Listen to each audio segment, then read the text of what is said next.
So hello everyone, welcome to your channel insights. आज हम आरआरबीपीओ के इंटरव्यू से रिलेटेड कुछ इंपॉर्टेंट पॉइंट डिस्कस करने वाले हैं जो काफी लोगों की क्वेरी रहती है।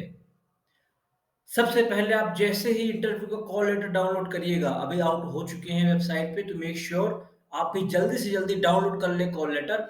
कॉल लेटर डाउनलोड करने के बाद उसमें जो जो डॉक्यूमेंट मेंशन हैं वो आप अपने पास रख लीजिए पहले से ही। ये नहीं कि लास्ट डेट डेट का वेट कर रहे हैं। पहला स्टेप। नेक्स्ट स्टेप क्या होगा? सबसे पहले आपको अपनी लुक ठीक करनी है। लुक ठीक करनी इन द सेंस, अगर बॉयज हैं तो आपको बियर्ड जो है आपकी वो सेट होनी चाहिए।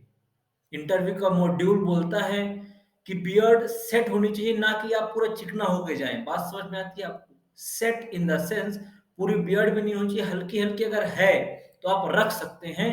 बट मेक श्योर ये जो एक्स्ट्रा हेयर्स आते हैं फेस में, सब कुछ एकदम इक्वली होनी चाहिए और सेट एकदम आपको साफ लुक देना है वहां।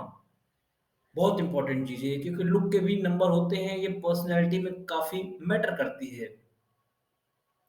उसके बाद आपको फॉर्मल पहन के जाना है। ठीक है, फॉर्मल पहन के जाना है। जूते भी आपके फॉर्मल होने चाहिए।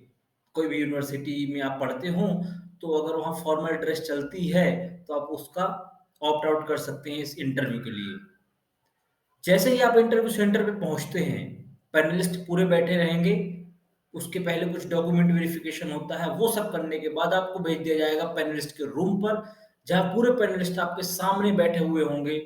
मे बी 4 पैनलिस्ट हो सकते हैं, 5 पैनलिस्ट हो सकते हैं, डिपेंडिंग ऑन द आरआरबी कौन से स्टेट से है और कितने पैनलिस्ट है वहां। ठीक है।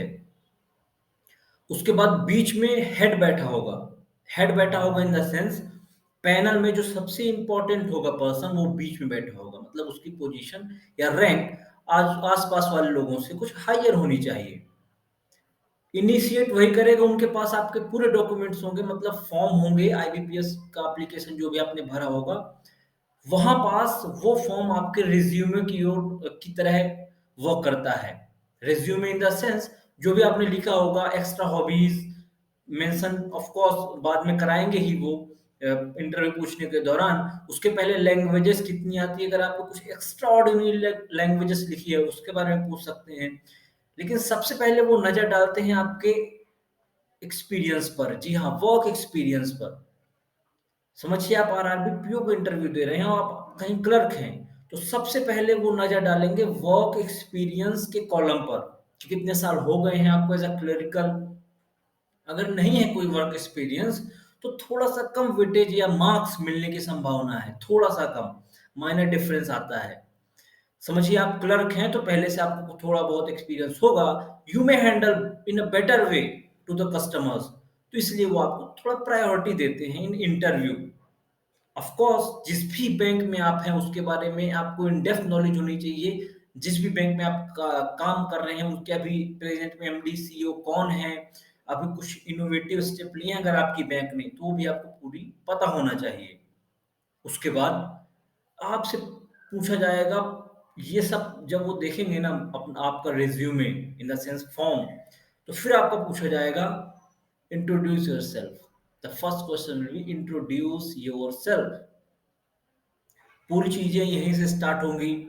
जो भी आप बोलेंगे, मार्क माय पॉइंट, जो भी आप बोलेंगे क्वेश्चन उसी के ऊपर होगा। आप समझिए बीटेक में ग्रेजुएट हैं इन information technology, for example information technology में आप ग्रेजुएट हैं, आपने वहां बोल दिया केमिकल इंजीनियरिंग, कुछ भी बोल दिया, फर्स्ट ईयर का कोई सब्जेक्ट का नाम ले दिया आपने। फर्स्ट ईयर में आपको सब सब्जेक्ट पढ़ाए जाते हैं, तो आपको केमिकल इंजीनियरिंग के बारे में पूछा जाएगा वहां। So this is the reason कि इंटरव्यू पूरा आपके ऊपर है। आपको साफ लुक देना है विथ कॉन्फिडेंस, 100% कॉन्फिडेंस आपको रखना है। अरे आ रहा है तो हम आंसर देंगे, नहीं आ रहा है तो सीधा बोलो sorry sir, I am not getting and I don't have any knowledge about this. सीधा बोल दीजिए I am so sorry. Try भी मत करिए कि आप एक्स्ट्रा अटेम्प्ट कर रहे हैं और रॉन्ग आंसर वहां पुट आउट कर रहे हैं। 100% श्योर है तभी आप आंसर दीजिए। ठीक है।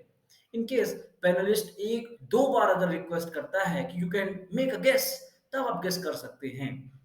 सो ये बहुत ही इंपॉर्टेंट चीजें हैं कि आपको फॉर्मल लुक देना है। कॉन्फिडेंस आपका सबसे हायर होना चाहिए। कॉन्फिडेंस के मार्क्स मिलते हैं, जी हाँ, कॉन्फिडेंस के मार्क्स ऑलवेज रहते हैं पैनलिस्ट में। थर्ड चीज रहती है, जो भी आपने रिज्यूमे में लिखा है मेक श्योर आप वो सब पढ़ के जाएं। जो भी आपकी यूज हुई है अंडर ग्रेजुएट, जिस जिस भी सब्जेक्ट में आप हैं उसको आप प्रॉपरली रिवाइज कर लें, कुछ इंपॉर्टेंट पॉइंट जो हाईलाइटेड हैं। फोर्थ ये होता है कि हेजिटेट नहीं होना है इंटरव्यू में। हेजिटेट बिल्कुल भी नहीं होना है। जो भी आपने अब तक पढ़ा है वो बहुत बेस्ट मटेरियल्स है, जहां से भी आपने पढ़ा है, कुछ मॉक्स भी दिए होंगे, तो वहाँ के रिव्यू को अगर आपने रेक्टिफाई किया है तो वो भी बेस्ट है। फिर बाद में जब इंटरव्यू आपका धीरे-धीरे खत्म होने लगेगा तब आपको थैंक यू बोल के वापस आ जाना है। फिर आपको थोड़ा माहौल देखना है, कैसा है माहौल, is everyone satisfied with my answer और नॉट। सो ये रहता है बेसिक परफॉर्मर, जो आपको परफॉर्मेंस में कॉन्फिडेंस सबसे ऊपर रखना है, ये बात बहुत ध्यान रखनी है, ठीक है? So that's all from my side. अगर आपको और अदर एनी क्वेरी है तो make sure you comment below और join the Telegram group in which we have uploaded the current affair के शॉर्ट मटेरियल हमने अपलोड कर रखे हैं, जो आपके इंटरव्यू में पूछे जाने के बहुत ज्यादा चांसेस हैं। 2 पेजेस में पूरे महीने का करंट अफेयर कवर किया गया है। Make sure you also go and read the same in order to revise the concept in short. So that's all from my side. Thank you for watching my video. Make sure you subscribe to my channel.